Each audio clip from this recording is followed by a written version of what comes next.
It's interesting that accountants have a reputation for being dull, but we can often be quite interesting through our clients. Yes, that's very true. And you've had some clients in your I have, yes. There's a chap who's frequently on Radio 4 now, who, I think I've told this story before on the podcast, asked me once if he could use condoms as a tax-deductible expense. It's a brand new day. Gotta take it on my way. Gotta take it on my way. Welcome to Own It, Your Business and Your Life, with Nicola Cairncross and Judith Morgan. In this podcast, we're going to cover everything you need to embrace to become a successful entrepreneur, marketing, money, and much, much more. How to create a business doing just what you love. How to own it, your business and your life. This one will be fast, funny, feisty, and very lively. So sit back and enjoy the show. It's a brand new day. Gotta take it on my way. Gotta take it on my way. Well, good morning. We're bright and early this morning, aren't we? We are. How are you? I'm all right, thank you very much. It's been an up and down kind of week. Working helps enormously. Yes, good for you. Well done. So we had a nice day on Thursday, didn't we, despite the sad occasion? We did have a lovely day on Thursday, despite the sad occasion. Much improved for the sunshine. Obviously. If you've got to go to a funeral, you might as well go in the sunshine. I've been to plenty in the winter where it's cold and dark and miserable and sleety snow and freezing driving rain. This was a lovely spring day, wasn't it? It was, and it was also much improved by the flowers on the table and the complimentary bottle of Prosecco. They know me so well at my local. Well, it was. Prosecco certainly rocked. The other thing I would say is standing room only. I hope there's standing room only when we go, Nicola. Well, yes, that's right. And there was, yeah, I mean, it was a bit of a scrum to get a seat, wasn't it? It was. And there's going to be some nice sort of golfing thing, isn't there? Tell us about that. Well, that's a really nice idea. Dave Thomas, who runs Click Media agency, who's taken over Steve's clients and has been absolutely invaluable in sorting, making sure his clients seamlessly transfer onwards, has come up with this idea of a golf tournament in Steve's name. And it's going to be annual. It's going to be probably at his Cowdray Park Golf Club, which was his favourite, but they might rotate it around the local ones around the area. And it will be a lovely opportunity for us all to get together in his name and raise money for the British Heart Foundation. And they're even making some special prizes for, things that would reflect Steve's golf playing, such as most number of shots to the tee or something. I'm not very up on. They were very funny, weren't they? They were very funny categories. Yeah, I thought it was a good joke. Yeah. Yeah, so that's a lovely idea because it'll do good and it'll also give us all a chance to get together, have a bit of a mini blub and a drink and just positive, very positive. I liked it a lot. I wonder how those of us who don't play golf can enjoy it. Well, we'll do for the day out, shall we? You can't really follow golfers round except in an open thing. But yes, we could go and just sit on the terrace and drink Prosecco and wait for them to come back. Exactly. Some sort of cream tea arrangement could be arranged. Yes, something like that. Yes. Do you know? Is it going to be this summer? Do you know the first one? Yes, I think so. This summer will be. Okay. And it'll probably rain, so because that would just be typical. Well, as you said it started to rain here, funnily enough. Yeah, so that's a nice idea, and we've managed to finally. My son has finally managed to crack into his email, which took him about 2 hours, and the reason he needed to do that was because, and this is a salutary tale again for everyone listening, to make sure that people do have access to your email and passwords in the event of something like this happened, because nobody could access his iPad or iPhone, which he was giving to his nephew. And Nelson got his iPad, but they couldn't get into his iCloud account. They could do everything else, but in order to restore these gadgets to factory settings, which enables someone else to use them and attach them to their iCloud account, you have to know the password of the previous iCloud account. And it took Nelson I didn't even understand the explanation of how he was able to use a number of password resets through about 5 or 6 emails to get to the point of having the iCloud password reset and sent somewhere where we could actually access it. So, So Nelson's a bit of a hacker. He is. It's very sweet. He said I wasn't going to give up because if you gave Steve a challenge like that, he would say in his that's lovely. Yeah. James voice, "Let the dogs see the rabbit." Yeah. And he wouldn't give up until he cracked it. It might take him several days, and he'd be awfully grumpy when he was doing it, if you recall. But he always, without fail, managed to solve the problem. And is that something is that a quality that Nelson has in other areas of his life? Is he determined, Nelson? Well, I would have, if you asked me to put my finger on it, I always said Phoebe was more determined. She's like a little terrier when she gets something going, and she won't let it drop, you know. But their father's like that as well. It certainly isn't a quality I've got. I gave up at the first blooming after about 5 password attempts. But no, obviously Nelson has got it as well. But he was, you know, and he pleased Steve's mum enormously because he made the iPhone usable as well. So well, I thought that both of your children were absolutely charming last week, and they thought I was sick. Is that correct? That's absolutely correct, Judith. Yes, which is a compliment apparently. That's very funny, isn't it? Yeah. They particularly like the way you casually and poshly drop very loud swear words into your conversation. Well, that was your sister's fault because she drew me on the topic of the Archers, which can be very annoying. It can be very inflammatory too, by the sounds of it. But no, it was fantastic to spend the day with you.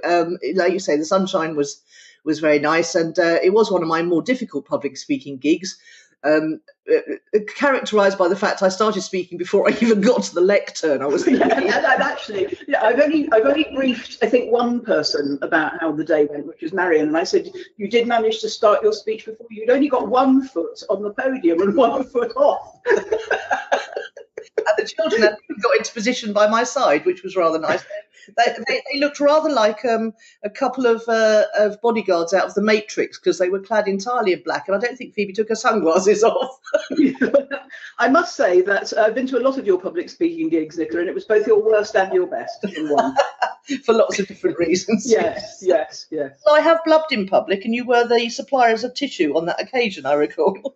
Yes, I don't think there's any shame in blubbing in public, particularly at a funeral. No, absolutely not. Well, my next gig is at Digital Kent, and they are doing on the 20th of April at I can't remember it, but if you go on Twitter and look up Nicola Cairncross, you'll find the details. I'm speaking I think I'm doing the keynote speak at Digital Kent, which is quite nice.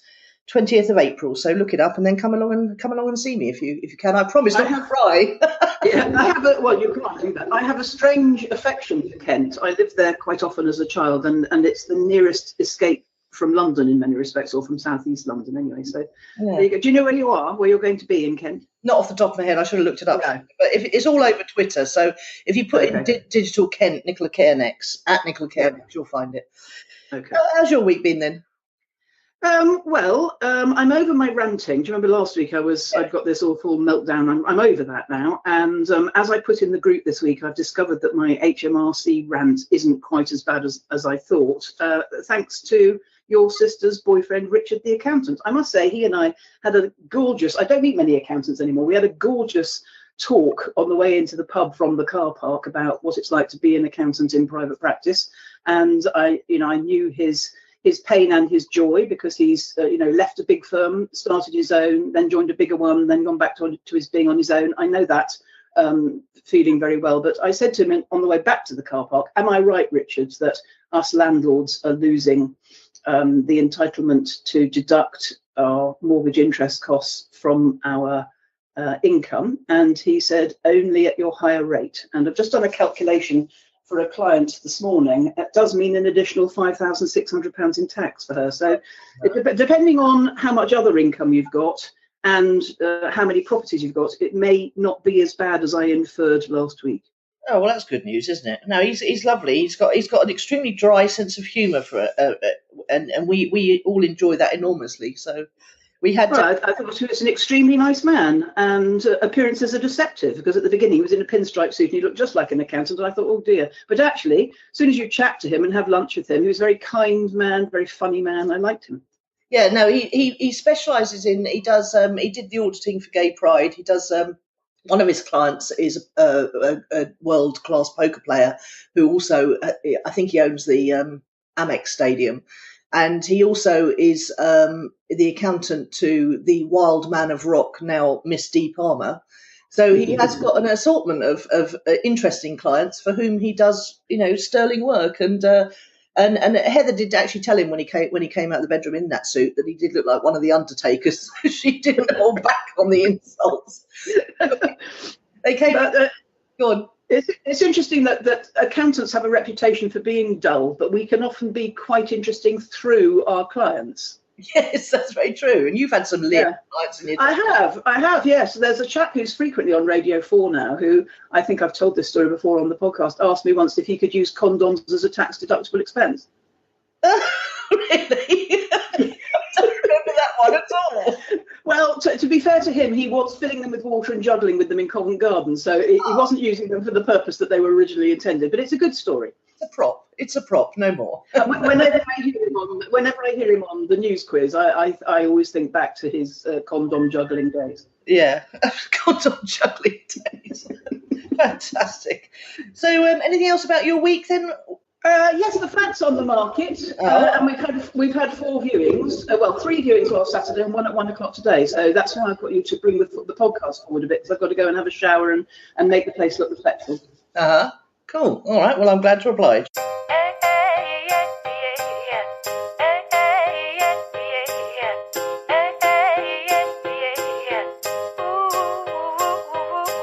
So should we crack on then? What's fueled your fire this week?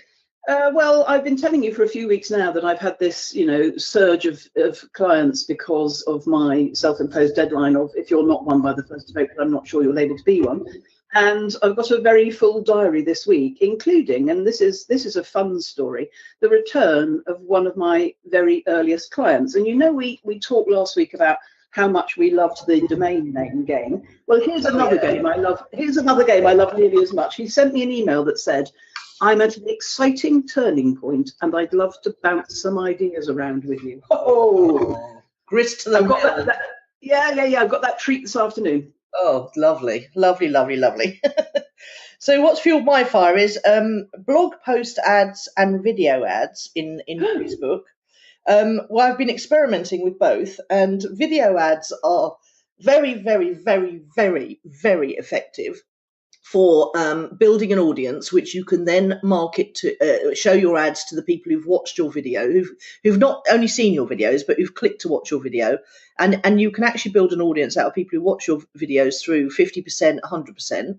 So you're building if you've got no mailing list at all and you've got something to advertise, this is the way forward for you. And you can make short little videos that Facebook absolutely love on. Do you remember Animoto?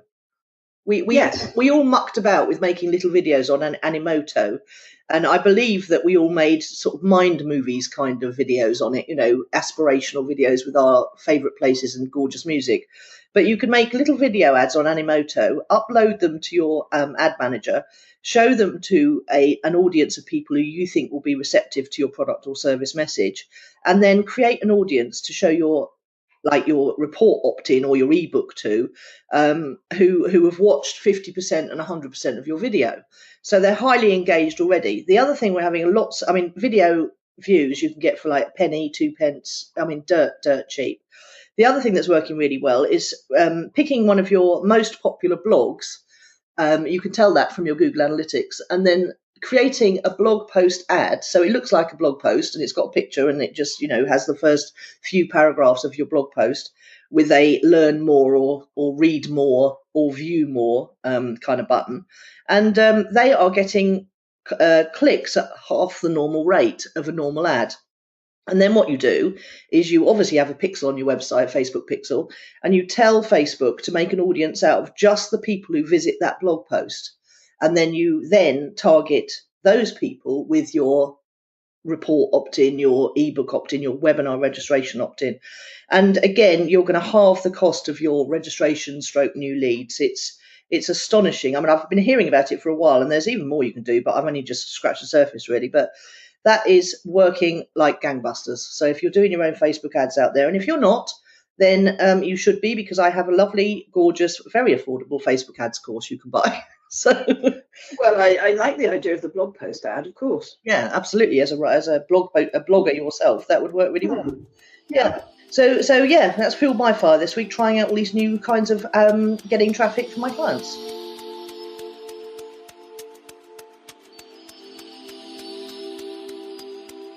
A word from our sponsors. This podcast is sponsored by clicksandleads.com. Clicksandleads.com believe in affordable traffic and leads for everyone. They'll set up your Facebook ad campaign, page likes, leads or remarketing, then they'll manage it for you. They'll even split test your ads and audiences to find the best performing ones. Game-changing marketing from clicksandleads.com.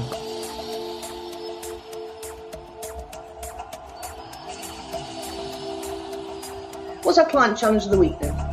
Well, it's a client dilemma of the week, I think, and I think it applies to you and it applies to me, but it's quite a difficult one to describe. I was thinking ahead to when I write the show notes, what will I call this week's episode, and I contemplated calling it High Anxiety. There was a movie called that once. Oh, yeah. I had this very moving and true email sent to me on Monday and an exchange over a couple of days from a client who says that she feels, whilst being self-employed, a constant background low-level noise of anxiety, guilt, worry and fear. And of course, you and me and anybody listening could put their own negative emotion words in there. It doesn't have to be anxiety, guilt, worry and fear, but there'll be an alternative soundtrack going on underlying everything we do as human beings, I think. I mean, imagine you were in a job. I'd imagine you'd run a low-level, constant background noise soundtrack of, I hate it here, or how soon can I escape? Who knows? And this client told me that she'd been playing this game with her own clients of noticing and naming emotions. And I've had a very long emotional conversation with a client this morning where there were a lot of dark words like that as well.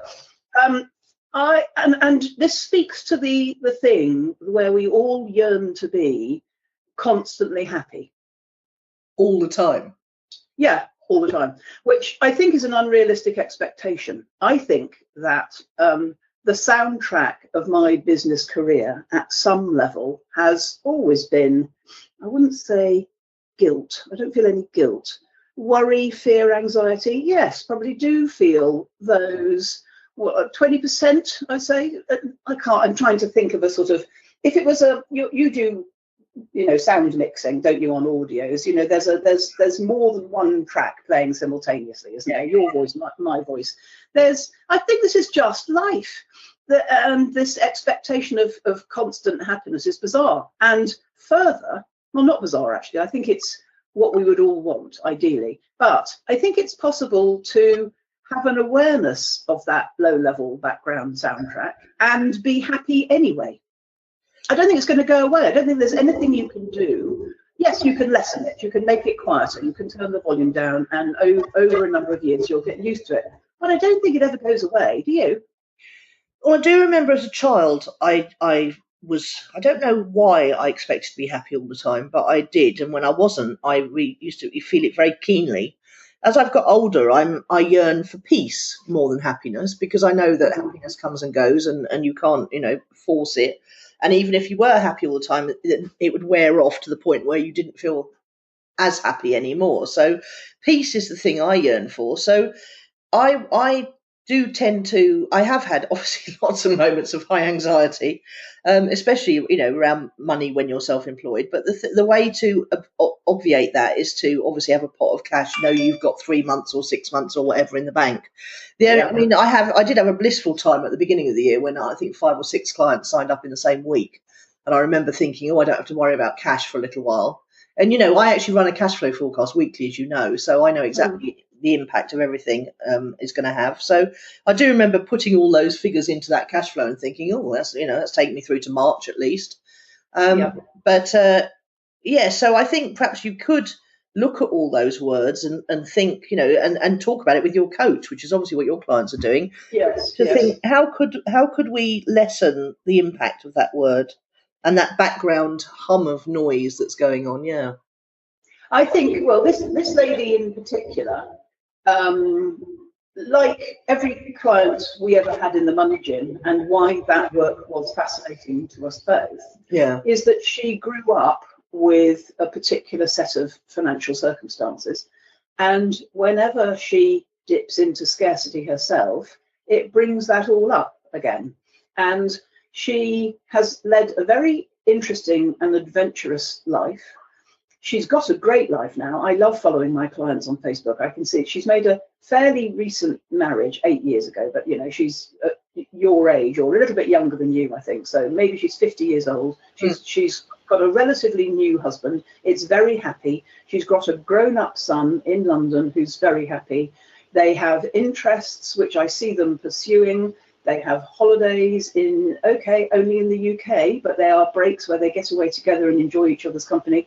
She said she stood in the kitchen this week and stirred some homemade soup in the sunshine. She was so grateful she didn't have to travel around the UK being an associate for somebody else anymore. There's so much that's so right, but the happiness is marred slightly, or she feels that her happiness potential is marred slightly by a low-level constant anxiety. And you're right, of course, I've taught her to build up this freedom fund.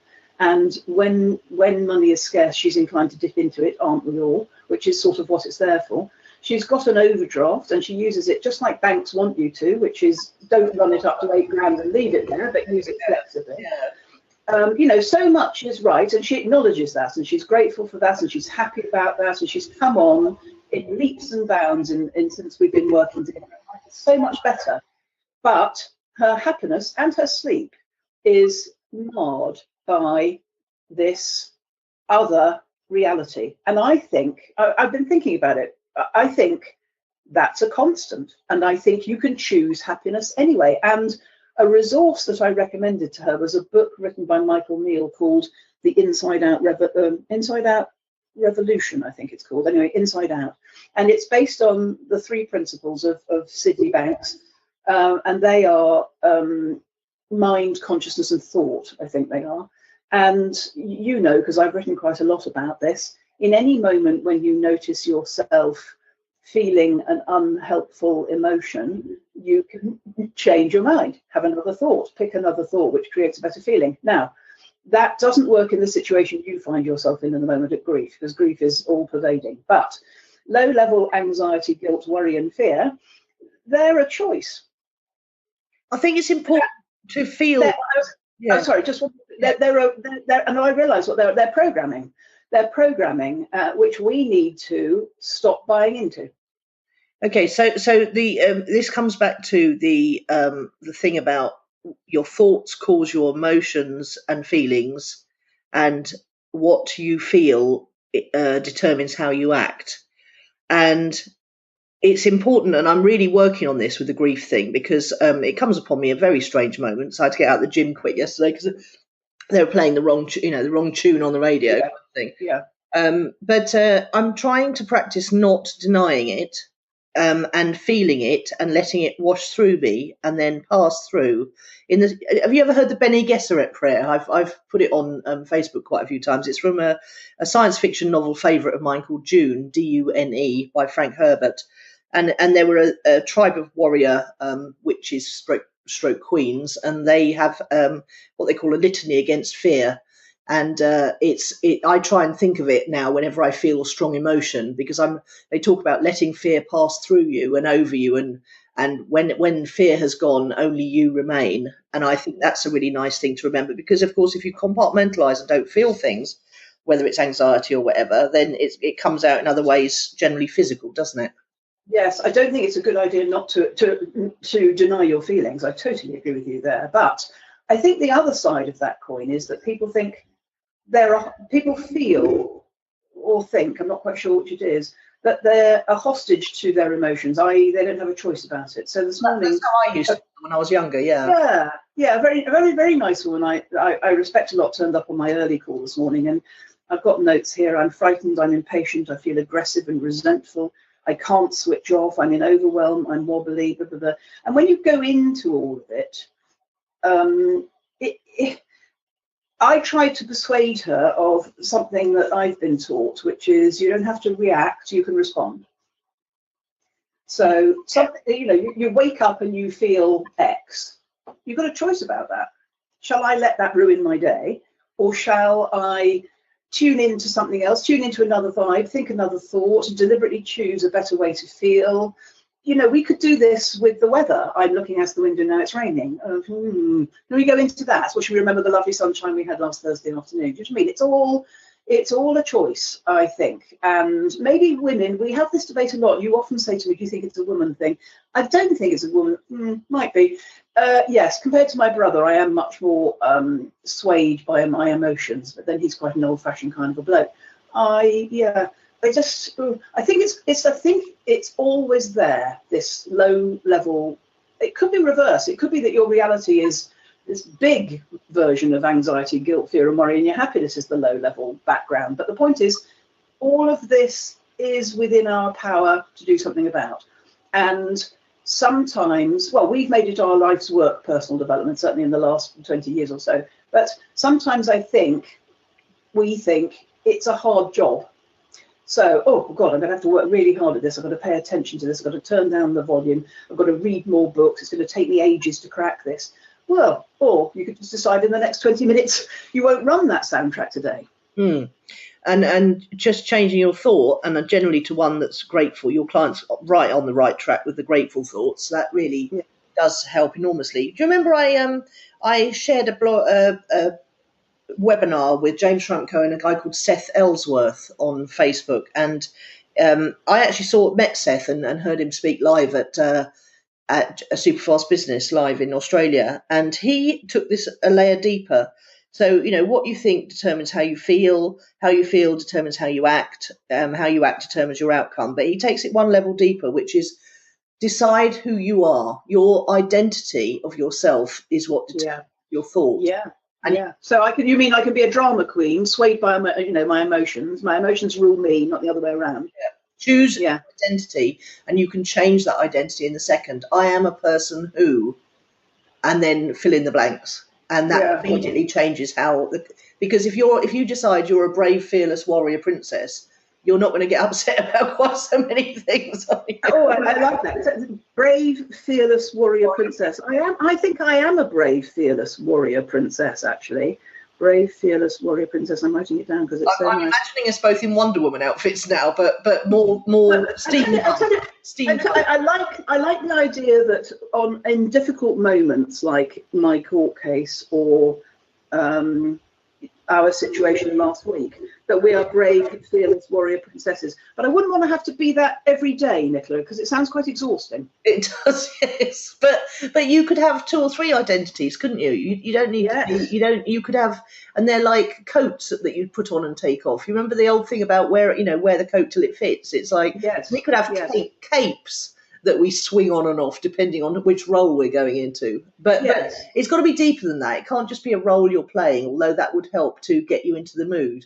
It's got to be that you decide that you are that person, that identity. You're gonna swap from this identity to this identity. Perhaps you have 1 or 2 identities. Perhaps you decide this is Stephen Covey's 7 Habits territory here, isn't it? No, he talks about roles, and we're going deeper than that.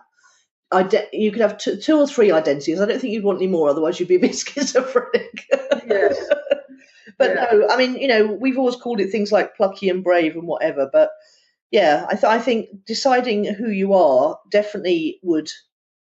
The thoughts that person would have would be different, and they would flow from a deeper place rather than just trying to put on a coat and act as if. Yes, you start acting. It's not acting as if. So here's my question to you then. It's a 2-part question. Do you think it ever goes away, this soundtrack, this, difficult emotions of life and self-employment? And can you point to anybody who you think's got it cracked and isn't operating like that? I think it's beholden on us to examine it and mitigate it as much as possible. Become self-aware and take the steps. So if you're always in a state of anxiety about money, think to yourself, what would it take for me to not feel like this? And as someone whose fortunes have fluctuated, shall we say, over the years, I do know that exactly what that feels like, and I do know what it feels like for it not to be there. So and all it took was some money. What's that book? The Trick to Money is Having Some. Yes. Who was that? I don't know, but it's a good one. I don't know that this is exclusively about money, by the way.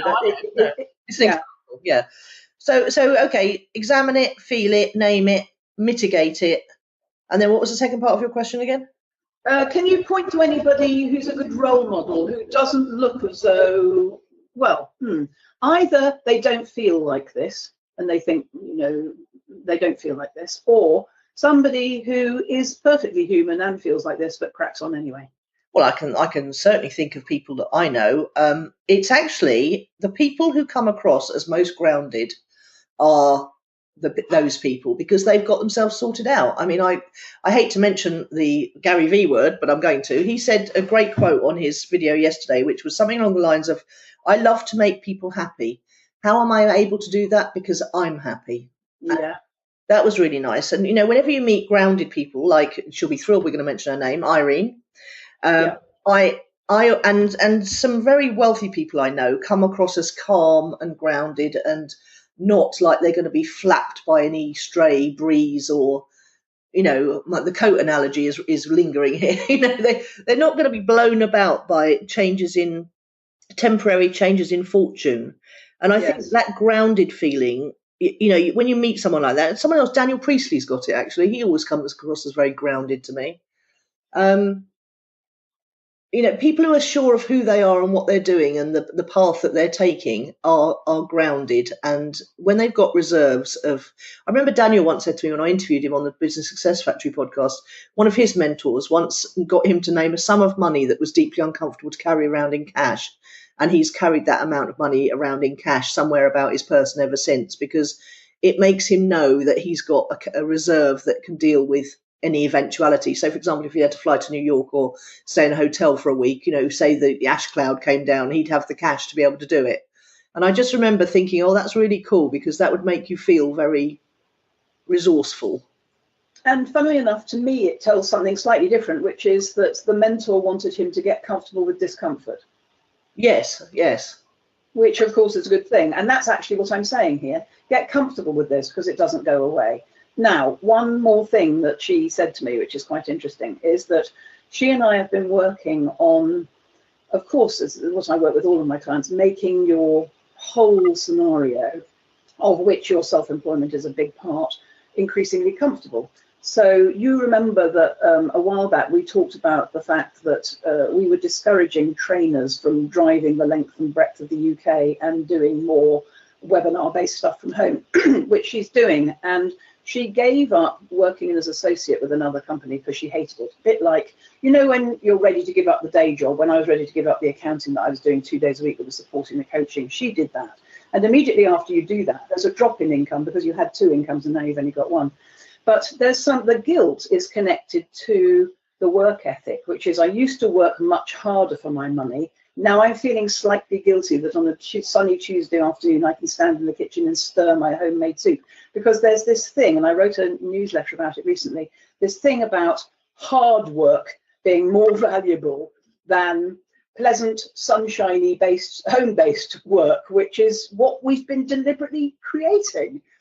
So her guilt is around, it should be harder than this.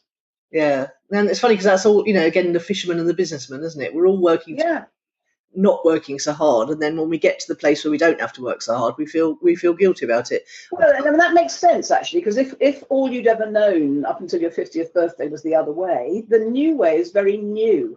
So there's some things to be released around that, which is the only way to make money is by hard work, graft. Yeah, and it's one way, but it's not the only way.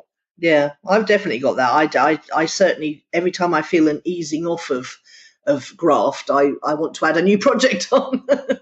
Well, and she started to do webinars from home, taken to it like a duck to water. And that, there's what better clue do you want that I've done 2 webinars and I'm loving them and they're working? Yeah, well, if they're working, keep going enough.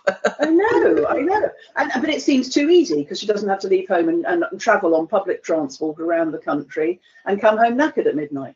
Oh, it would definitely seem too easy to someone who's been doing that for a number of years, wouldn't it? I know. So I think what we're often talking about is adjustment. I was thinking about this in anticipation of this call. I think that low-level anxiety is a constant and you adapt to it so it doesn't worry you so much. And then I thought, but I bet people in the job have that as well. It's not about self-employment. It's about the human condition. Yeah, because you always find something to, you're in a job, you'd be constantly worrying about politics, whether someone liked you, whether you're about to get made redundant, there's so many different Yeah. worries about, and the worst, they're worries about things that are out of your control completely. Whereas if you're self-employed, at least you've got some degree of control over it. Well, it certainly feels like that, and maybe this whole chunk is about how to stop worrying. Yeah. And what you've said is, examine, name, mitigate.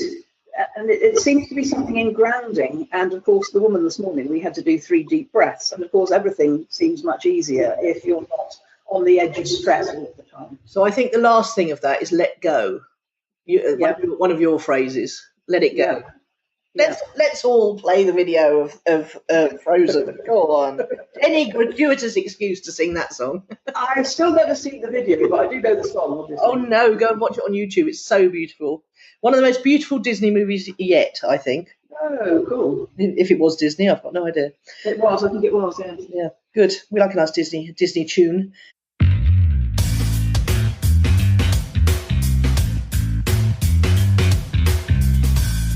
Word of the week then, love. Well, it's connected to that. I'm going with bittersweet. Oh.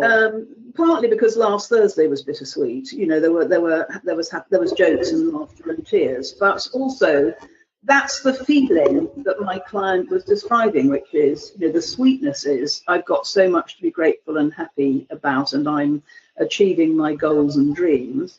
But the bitterness is sometimes I can't sleep, and often my happiness is marred by the soundtrack I'm running. So bittersweet is my word of the week.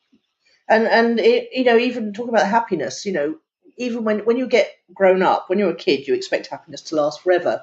But when you're grown up, you know full well that any moment of happiness is bittersweet because it won't last forever. And you've got to really live in the moment to enjoy it. Yes, Yeah. That's right. Mine's friendship because brackets virtual. I like to slip in an extra word if I can. Because we went to the funeral. I met all these people. I'd actually met one Matt Duggan before. And in fact, funny enough, I met him the previous week at 10:30 at night in a dark square in Soho. But you'd never met him apparently. No, I haven't. No, and the funny thing was, we saw each other in the crowd simultaneously, and I saw the recognition on his face as he must have seen it on mine, and we recognised each other from our social media profile photographs. Which is bloody miracle, because I look nothing like mine at all. Well, I knew him because we had at least 2. I think I've been on his podcast and him on mine or something. I can't remember, and I've consulted him once about whether or not he would do some work for me. So we knew each other, but we'd never met. Well, I know him through you. You recommended him to me for something, and I can't remember, but I've actually worked with him, and there he was, tootling down from London on the train to Chichester to come to a funeral of someone he'd never met. So, virtual friendships are really pretty strong, aren't they?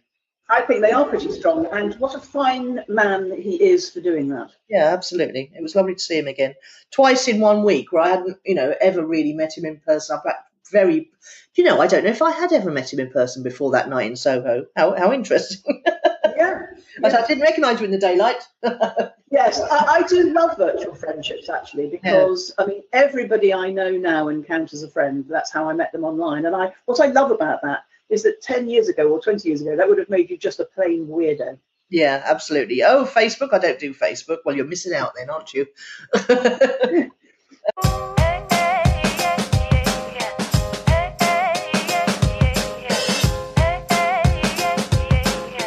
Okay, project updates.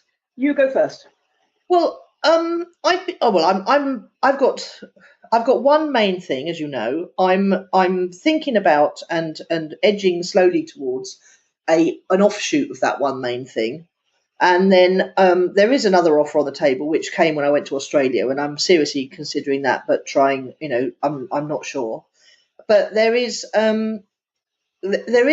something that's been going around in my consciousness for a little while now. These virtual seminars seem to be coming back, and New Media Europe are not only having a live event this year, they're also having I think they're sponsoring a UK podcasters virtual seminar, which is over 3 days with several tracks and things. And I actually love virtual seminars. I don't want to go really somewhere live if I can avoid it.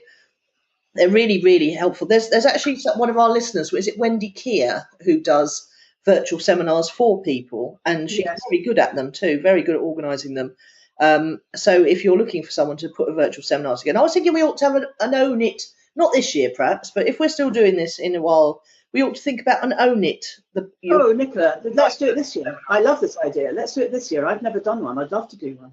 Well, we need a highly organised project manager for it, Judith. So if you know anyone, Well, I'm a highly organised project manager, aren't I? okay. Well, I can do all the tech, and you can do all the organising, because I'm not organising things, as you know. No, this is a brilliant idea. Let's do it. We go. With one caveat. Yeah. I find them overwhelming. Well, in terms of 3 days with 8 speakers a day, is too much information. No, let's just do a one-dayer with one track. But having said that, we could do a one-dayer with 2 tracks, because left brain, right brain. We could have marketing and tech on, speakers chosen by me, and the more esoteric speakers chosen by you, shall we say? Okay. Yes, well, remember, Own It, your business and your life. Let's do your business and your life. Absolutely, yeah. I think that'd be really good. Yeah, all right. We'll think about it. So, so they're coming back into fashion, virtual seminars, and they do create incredibly valuable content. Everyone loves them because they don't have to go anywhere. And you give them away, you give the actual event away for free in return for registration. So it builds your list, but then you sell the recordings on the back end. Yeah. Oh, I'd love to do that. Let's do that. Oh, let's do that. There you go. Look, I've been trying to resist new projects, and we've just decided on that. Well, okay, here we go. Let's think about it for either 24 or 48 hours. But it's an idea that I really like the sound of. Good. So do I. Let's go for it then. Okay. What about you then?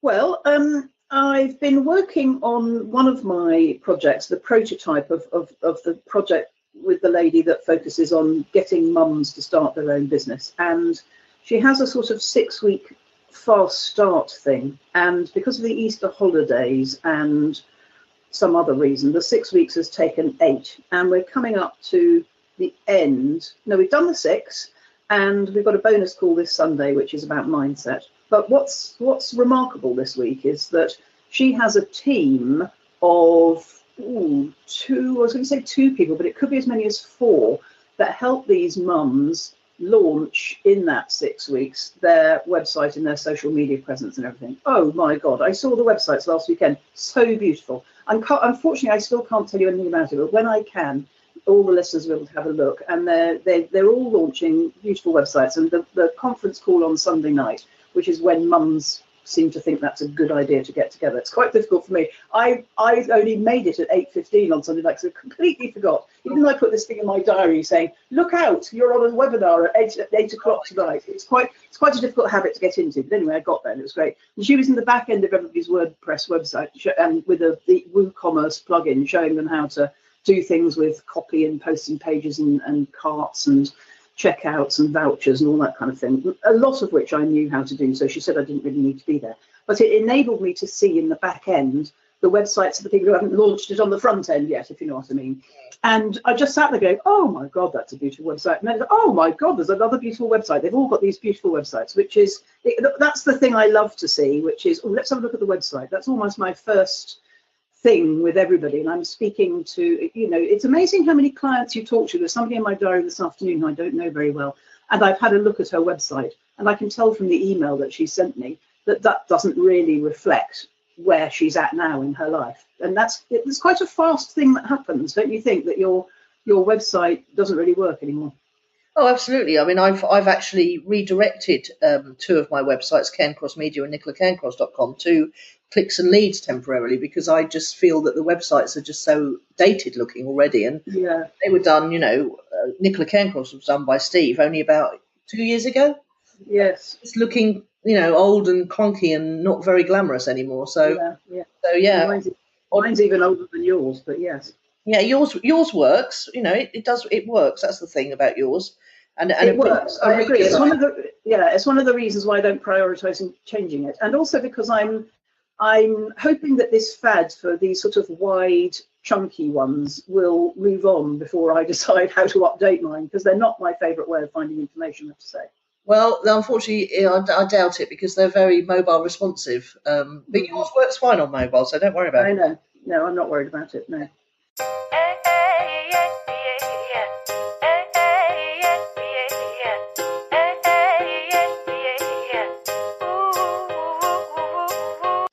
So who or what's impressed this week then? Well, this is nothing to do with your business, but something to do with your life. I have always, do you have this strange thing where you particularly notice other people called the same name as you? I've always been fascinated by other Judiths. And this week, Judi Dench, who's 81, 81. received a record-breaking 8th Laurence Olivier Award for her acting that she's done in the last year, a Shakespeare play with Kenneth Branagh on the London stage. He's a great creative innovator, and he's a fantastic bloke. But anyway, she won an 8th Laurence Olivier Award for her acting at age 81. I saw her interviewed on YouTube or somewhere.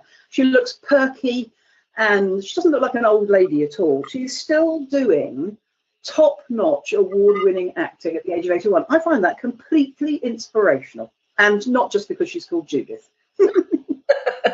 I must admit, I do pay attention to Nicola's. Yes, there you go. It's a funny thing, isn't it? There were 3 others in my class, so there was obviously some sort of song out at the time, and there's obviously Nicola Bird around and a couple of others on Facebook. So obviously you can't help but feel a thrill of recognition when you see your own. No, I think that's true. Class, I must say, I'd rather be the only one. Yeah. So talking of Sunday nights at 8:00, the Durrells, which is... Was it good? Did you enjoy it? Have you got to watch it, Judith? It's so gorgeous. It's from the book My Family and Other Animals by Gerald Durrell, which I read and made me fall in love with Greece before I'd ever been there. And better than that, it turns out it's part of a trilogy. So that very night, I downloaded the trilogy on Kindle, and I'm now, I've galloped through My Family and Other Animals again, and I'm now onto the other 2 books, which were written because there was so much that happened to them when they were on Corfu that he couldn't fit it into one book, and I just absolutely love it. It just makes me just want to go to Greece. Of course it does. I definitely read the book. Go on. I definitely read the book when I was a teenager. I think it was on our school reading list, actually. Yeah. And then, like so many things that are on the telly, I saw it the first time because it's not the first time it's been on the television. I remember the stories quite well, and I remember the sort of innocent, humorous enjoyment in it. I don't think I can watch it again, but I was curious to find out had you enjoyed it, so I'm pleased to hear that. Oh, it's not the same. It's not the same actors though, so it's been redone. No, I can't be bothered with redoing. I can't watch Kevin Spacey in whatever it's called. What's the American thing that everybody loves about him? American. No, there's a thing on Netflix that everybody's in love with, House of Cards. I can't watch it, even though I love him, because I just remember the British one too easily. And I can't be doing with, it just seems lazy culture to me. But of course, I recognise that it's for a completely different generation who didn't see it before. Yeah. I can't be doing with it again. I've already seen it. I've read it and I've seen it. I can't be bothered with it. Okay. But I'm delighted that you are, and I have been tempted by it. Well, it's helping my middle of the night thing. I mean, last night I woke up at just 10 to 3 as if it was the morning, and I could not get back to sleep again until 5:30. So reading things like that, especially things that aren't particularly stimulating, but are just gentle and fun and yes. Nice, and I think that's a lovely antidote, and actually will provoke a lot of happiness talking about this week's theme. Yes, and the other thing that's impressed me this week is Snapchat 2.0 upgrades. They've rolled out a number of innovative upgrades, including the ability to talk video chat with your contacts. Now, that's knocked Skype out. So what they're doing is they're looking at all the other social media platforms, and they're making where we all used to have separate social media platforms for various things. And of course, Facebook Messenger have now introduced the ability to call each other, but it's clunky as anything. Well, Snapchat is not clunky at all. You can just call someone and video chat to them.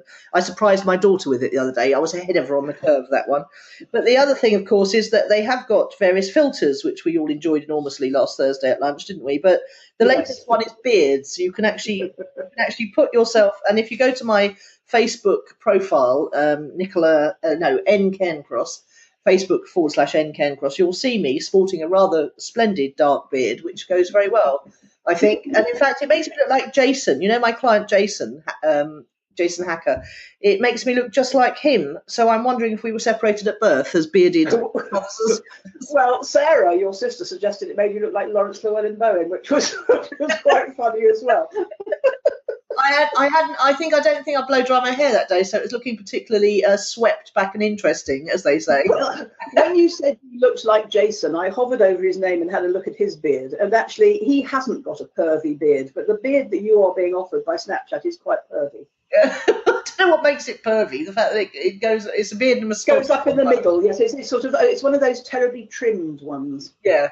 Well, the other thing the filter does is it widens your jaw to Desperate Dan proportions, which I thought. That makes sense. That makes sense. Yes. So so Snapchat, lots of innovation. About to, honestly, when you think that my two have been on it for 2 years and they use virtually nothing else apart from Instagram occasionally. They're just cornering the market in the future customers. They really are, and it's still challenging for brands and businesses to work out how to use Snapchat effectively, but it's got to be done really, unless something new comes along, of course. In which case, I'll let you know about it on this podcast. Well, I think I'm prepared to say here and now, and I expect I'll prove myself wrong, but Snapchat is a bridge too far for me. Well, I think if you got yourself a smartphone and install Snapchat, you'd be having I don't really want to video talk with anybody under any circumstances, really. But you would enjoy the daily stories, I think, because that's the thing that really got Snapchat moving, was the fact that people can save their pictures stroke videos to their daily stories, and after 24 hours the last one disappears and the next one goes on, so it's a rolling 24-hour story. And watching people's lives, it's the peeping Tom element, I think, of watching behind the scenes of all these famous people on Snapchat, because and it's not boring. Well, apart from some of the marketers are making it a bit boring by doing, there's only 15 seconds you see on a video. And just to, some of the marketers are learning how to do longer messages by chopping it up into 15-second blocks. Can I say on this podcast, don't do it. It's really boring. I do not want to hear you banging on for 30 minutes in 15-second chunks. No, I would rather you gave me a pithy message in 15 minutes and moved on and showed me a picture of your cat. Thank you very much. Yes. Yeah. Now, going to the smartphone point, presumably I could do this on my iPad if I were so inclined. Yes, I think you probably could. Yes, you could. Okay. Yes, I always forget that mobile devices include iPads. I've have to get my head around this. This is why, we talked last week, didn't we, about the mobile revolution has appeared. And, don't forget, even if you think your market might not have a smartphone or be on Snapchat, they are probably on an iPad. Even my phone. You see, I think of my iPad as a big smartphone. Yeah, well, that's exactly what it is. So well done.